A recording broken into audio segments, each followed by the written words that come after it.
نحمده ونصلي ونسلم على رسوله الكريم وخاتم النبيين وعلى آله وأزواجه وأصحابه وأتباعه أجمعين.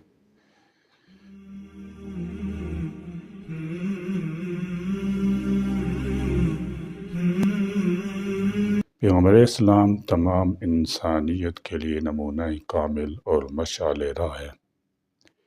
اسی لیے اللہ رب العزت نے قرآن مجید میں آپ صلی اللہ تعالی علیہ وسلم کو رحمت للعالمین کا لقب دیا ہے۔ اس کا تقاضا یہ ہے کہ آپ صلی اللہ تعالی علیہ وسلم کی امت میں سے ہر ایک امتی کے دل میں رسول اللہ صلی اللہ تعالی علیہ وسلم کی ایسی محبت بھی ہوئی ہو جو تمام محبتوں سے فائق ہو، ایسی محبت ہو جو اس کے رگ و ریشے میں سمائی ہوئی ہو، ایسی محبت ہو کہ خدا کے بعد اس درجہ کی محبت میں کوئی شریک نہ ہو، ایسی محبت ہو جو اپنی ذات، اپنی اولاد، اپنے ماں باپ سے بھی بڑھ کر ہو، ایسی محبت ہو جس میں وارفتگی، جانثاری، فدائیت اور خود سپردگی ہو، ایسی محبت ہو جس کا سایہ محبوب کے تمام متعلقین تک وسیع ہو، ایسی محبت ہو کہ اس کے لیے اپنی رگ اور گلوں کو کٹانا اور اپنے ماں باپ اور اپنی اولاد کو نچھاور کرنا اور اپنی عزت و آبرو کو تختہ دار پر چڑھانا آسان ہو، اور بلا شک و شبہ اس درجے کی محبت اور عظمت اس وقت تک پیدا نہیں ہو سکتی جب تک کہ کوئی شخص آپ صلی اللہ تعالی علیہ وسلم کی حیات طیبہ کا مطالعہ نہ کرے، اس لیے کہ جب تک انسان کسی کی شخصیت، اس کی پاکیزہ حیات اور اس کے کردار کی عظمت سے واقف نہ ہو، نہ اس کے دل میں حقیقی معنوں میں اس شخص کی عظمت جاگزیں ہو سکتی ہے اور نہ ہی اس کی سچی محبت پروان چڑھ سکتی ہے۔ اس لیے ہم سب کو چاہیے کہ سیرت طیبہ کی آگاہی حاصل کریں، آپ صلی اللہ تعالی علیہ وسلم کی زندگی کا مطالعہ کریں۔ اسی سلسلہ کی مبارک سیریز کے سبق نمبر 67 جس کا عنوان ہے ہجرت کے لیے حبشہ کا انتخاب کیوں، ہم پڑھیں گے۔ رسول اللہ صلی اللہ تعالی علیہ وسلم کی دعوت و اعلان نبوت کے مکی مرحلے میں ایک نمایاں مقام ہجرت حبشہ کو حاصل ہے۔ ہجرت حبشہ اعلان دعوت کے 5ویں برس پیش آئی تھی۔ اہل مکہ کے ہر خاندان نے اپنے اپنے لوگوں میں سے اسلام قبول کر لینے والوں کو اذیت پہنچانے کی ذمہ داری سنبھال لی تھی۔ سرداران قریش کی جانب سے نو مسلموں کو اذیتیں پہنچانے کی منظم مہم کا سامنا کرنے کے بعد اللہ کے رسول صلی اللہ تعالی علیہ وسلم نے انہیں یہ مشورہ دیا کہ حبشہ میں جا کر پناہ گزین ہو جائیں۔ اس وقت آپ صلی اللہ تعالی علیہ وسلم نے فرمایا، جس کی موجودگی میں کسی پر ظلم نہیں کیا جاتا۔ پہلی ہجرت حبشہ میں 16 صحابہ سے آباد حبشہ گئے، چنانچہ چند ماہ بعد مزید 83 مرد اور 18 خواتین یعنی 101 اہل ایمان حبشہ پہنچ گئے۔ ان کے قائد اور امیر حضرت جعفر بن ابی طالب تھے۔ ان میں سے بعض کبار صحابہ کرام مثلا زبیر بن العوام، عثمان بن عفان اور ان کی زوجہ محترمہ سیدہ رقیہ بنت رسول اللہ صلی اللہ تعالی علیہ وسلم، مصعب بن عمیر، عبد الرحمن بن عوف رضی اللہ تعالی عنہ وغیرہ شامل تھے۔ ان کی واپسی آگے پیچھے کر کے ہوئی، جن میں حضرت عثمان بن عفان اور ان کی اہلیہ محترمہ حضرت زبیر، حضرت مصعب بن عمیر سب سے پہلے واپس آئے۔ اس کا ثبوت یہ ہے کہ ہجرت مدینہ کے بعد جو واقعات پیش آئے ان میں یہ حضرات شریک کی حیثیت سے موجود تھے۔ بعض لوگوں کی واپسی 7ویں صدی ہجری میں ہوئی، جس کا مطلب یہ ہوا کہ ہجرت حبشہ 12 برس تک رہی۔ حبشہ ہی کیوں؟ یہاں یہ سوال پیدا ہوتا ہے کہ کسی اور ملک کے ہوتے ہوئے متعین طور پر حبشہ کا انتخاب ہی کیوں کیا گیا؟ تاریخ دعوت محمدی کے مطالعہ میں اس سوال کو نظر انداز کر دیا جاتا ہے۔ اس کا ایک جواب یہ ہے کہ رسول اللہ صلی اللہ تعالی وسلم کو بواسطہ الہی اس کی ہدایت دی گئی تھی، لیکن موضوعی مطالعہ یہ سوال اٹھاتا ہے کہ ہجرت حبشہ کے واقعات کے پس پشت اسباب کو پڑھنے کی کوشش کی جائے۔ جزیرہ عرب اور اس کے باہر موجود دیگر ممالک کی بنسبت حبشہ اگر واحد انتخاب نہیں بھی تھا تو سب سے بہترین انتخاب ضرور تھا۔ جزیرہ عرب کے کسی اور خطے کی طرف ہجرت کرنا محفوظ معمول نہیں تھا، خواہ وہ خطہ آزاد رہا ہو یا ایرانی و بازنطینی سلطنت کے زیر تسلط رہا ہو، کیونکہ ان خطوں کے قبائل، خاندان اور ریاستیں قریش کے ساتھ معاہدہ ایلاف سے بندھی ہوئی تھیں۔ اس لیے ان کے لیے یہ بات کرین مصلحت نہیں تھی وہ سربراہان مکہ کے دشمنوں کو پناہ دیں۔ دوسری طرف یہ خطرہ تھا کہ اگر ان سرداران نے مہاجرین کی واپسی کا مطالبہ کر دیا تو ان کے اس مطالبے کو فوراً مان لیا جائے گا۔ اسی طرح یہ بھی آسان نہیں تھا کہ مسلمان بازنطینی یا ایرانی علاقوں کی طرف چلے جاتے، کیونکہ ہیرا اور غساسنہ دونوں ریاستیں دو عظیم سلطنتوں بازنطین اور فارس کے لیے دربان کا کردار ادا کر رہی تھیں۔ بازنطین یا فارس کی طرف رخت سفر باندھنے والے کسی بھی شخص کے لیے ضروری تھا کہ پہلے ہیری یا غسانی بادشاہ جس طرف اس کا رخ ہوتا اس کی آشیرواد حاصل کرے۔ یہ بھی معلوم تھا کہ غساسنہ اور ہیرا یہ دونوں بھی مذکورہ معاہدہ ایلاف سے بندھے ہوئے تھے۔ علاوہ ازیں بازنطین کا علاقہ مسیحی گروہوں کے مابین تصادم یا پھر یہودیوں کے خلاف ریاستی ظلم و جبر کی شکل میں مذہبی جنگ کی صورتحال سے دوچار تھا۔ اس اعتبار سے یہ خطہ ہجرت صحابہ سے ابیات کے لیے محفوظ و معمول نہیں تھا۔ حبشہ کی منفرد حیثیت۔ دوسرے پہلو سے دیکھیں تو حبشہ یا مملکت اکسوم ایک منفرد صورتحال کی نمائندگی کر رہا تھا۔ یہ ایک مسیحی ملک تھا لیکن بازنطین حکمرانی کی تابع نہیں تھا، بلکہ بازنطین کے ظلم سے دوچار قبطی آرتھوڈکس عیسائیت کا پیرو تھا۔ اس چیز نے وہاں کے سیاسی اقتدار کے اندر ظلم سے فرار کی راہ سمجھ کر کچھ عنصر پیدا کر دیا تھا۔ یہ ملک قریش کے ساتھ معاہدوں سے بھی مربوط نہیں تھا، بلکہ قریش اور جزیرہ عرب کے ساتھ اس کے تعلقات اضمحلال کا شکار تھے، جس کی وجہ ایک تو یہ تھی کہ عرب یمن سے ان حبشیوں کو کھدیڑنے کا حامی تھا جو حبشہ پر قابض تھے، اور دوسری یہ کہ حبشہ نے مکہ پر چڑھائی کر کے ابرہ کی قیادت میں پر حملہ کیا تھا۔ ایک بات یہ بھی تھی کہ حبشہ تک پہنچنے کے لیے ان راستوں سے گزرنے کا خطرہ بھی مول نہیں لینا پڑتا تھا، جو قریش کے حلیفوں کے علاقوں سے گزرتے ہوئے وہاں تک پہنچنے کے لیے جو کچھ کرنا تھا وہ صرف یہ کہ بحر احمر کی بعض بندرگاہوں مثلا جدہ کی بندرگاہوں تک پہنچیں اور پھر سمندر کو کشتیوں کے ذریعے عبور کر جائیں۔ نبی کریم صلی اللہ تعالیٰ علیہ وسلم نے مصدقہ معلومات کی بنا پر ہی فرمایا تھا کہ وہاں کا بادشاہ عادل و انصاف پسند ہے۔ آپ صلی اللہ تعالیٰ وسلم تجارت، سفر، تعین سے ملاقات اور اس ملک یا کسی دوسرے ملک کے تازہ ترین حالات سے واقف رہتے تھے۔ اسی عمل کے دوران آپ صلی اللہ تعالیٰ وسلم بادشاہ حبشہ کے عدل و انصاف کی خبر پہنچی ہو، جو آپ صلی اللہ تعالیٰ وسلم کے نزدیک اس انتخاب کے نقطۂ ترجیح بن گئی ہو۔ اس اعتبار سے حبشہ خالص عملی نقطہ نظر سے ہجرت کے لیے مثالی مقام تھا۔ مسلمانوں کی ہجرت کے آڑے آنے میں قریش کی ناکامی کے بعد انہوں نے حبشہ کے بادشاہ سے مسلمانوں کی واپسی کا مطالبہ کیا۔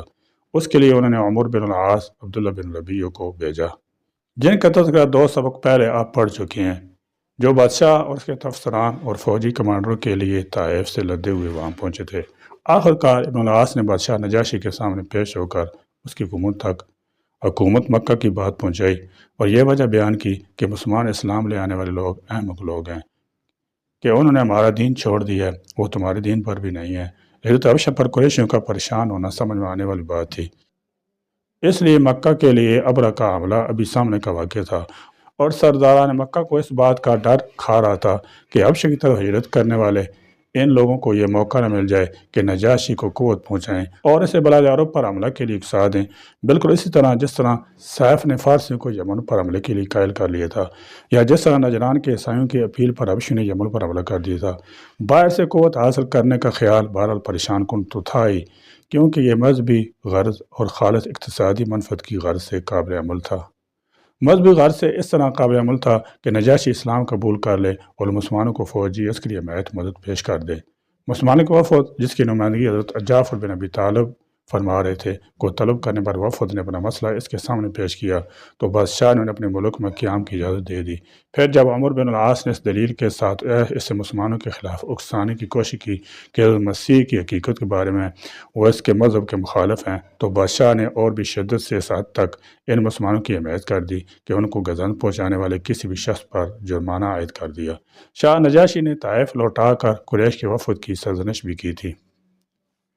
نجاشی کا یہ موقف اس بات کی توثیق کرتا ہے کہ حبشہ بہترین انتخاب تھا، محض اس لیے نہیں کہ اس کا بادشاہ وسیع القلب کشادہ ظرف تھا جو فیصلہ سنانے سے پہلے فریق مخالف کا موقع بھی سنتا تھا، بلکہ اس لیے بھی کہ مسیح دنیا اس وقت حضرت مسیح کی حقیقت ماہیت کے تعلق سے بحث و مناقشے کی بازگشت کے ماحول میں جی رہی تھی۔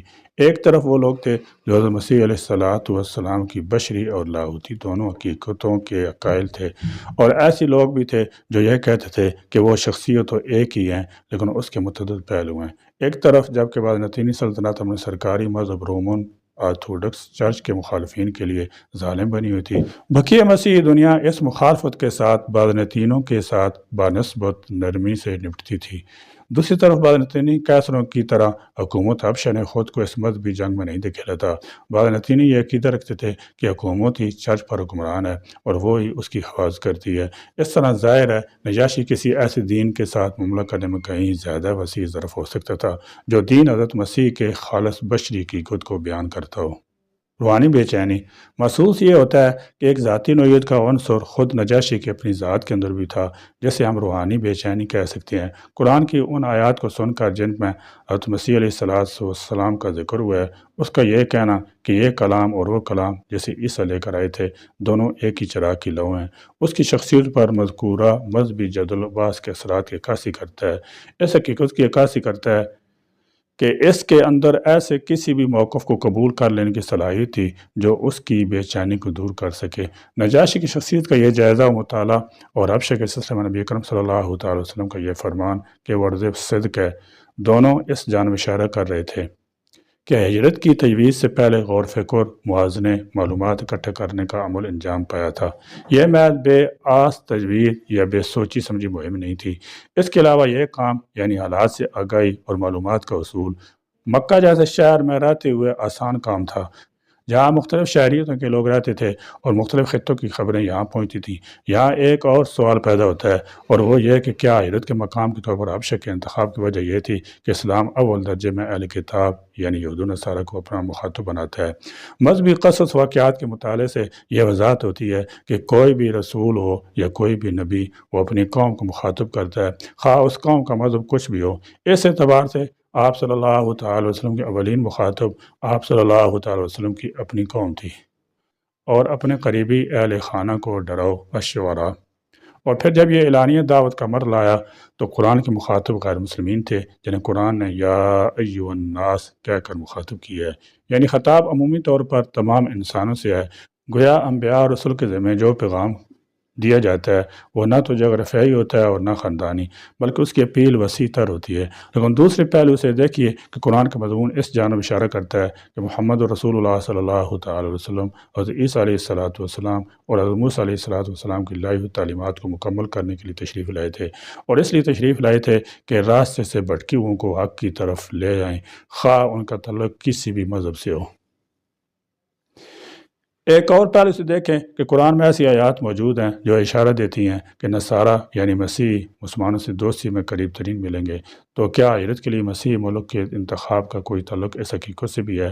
لیکن سورہ مائدہ کی آیات نمبر 82-83 جن میں مذکورہ مضمون بیان ہوا ہے کا نزول تاریخی اعتبار سے ہجرت حبشہ کے بعد کا بیان کیا جاتا ہے۔ روایت کے مطابق نجاشی نے مسلمان مہاجروں کا موقف سننے کے بعد پادریوں اور راہبوں کا ایک وفد مکہ کی طرف روانہ کیا۔ اس وفد نے محمد رسول اللہ صلی اللہ تعالی وسلم سے ملاقات کی، آپ صلی اللہ تعالی وسلم کے ارشادات سنے اور اسلام قبول کر لیا۔ دوسری روایت کے مطابق یہ وفد اس آخری مہاجر کے ساتھ آیا تھا جو حبشہ سے واپس لوٹ کر آ رہا تھا۔ خلاصہ یہ ہے کہ اسلامی مسیح قربت کی یہ صورتحال ہجرت پر اثر انداز ہونے والی تھی، نہ کہ اس کی برعکس تھی۔ حبشہ میں مسلمانوں کی زندگی حبشہ کے اندر اولین مسلمانوں کی زندگی کے حالات کے سلسلے میں مورخین نے جو کچھ جمع کیا ہے افسوس کہ وہ کافی نہیں ہے۔ پہلا نتیجہ یہ کہ نجاشی نے مسلمانوں کو صرف رہنے سہنے اور گھومنے پھرنے کی اجازت ہی نہیں دی تھی، بلکہ انہیں تنگ کرنے اور ان سے دشمنی کرنے والوں پر جرمانہ عائد کر کے انہیں اپنی حمایت بھی فراہم کی تھی۔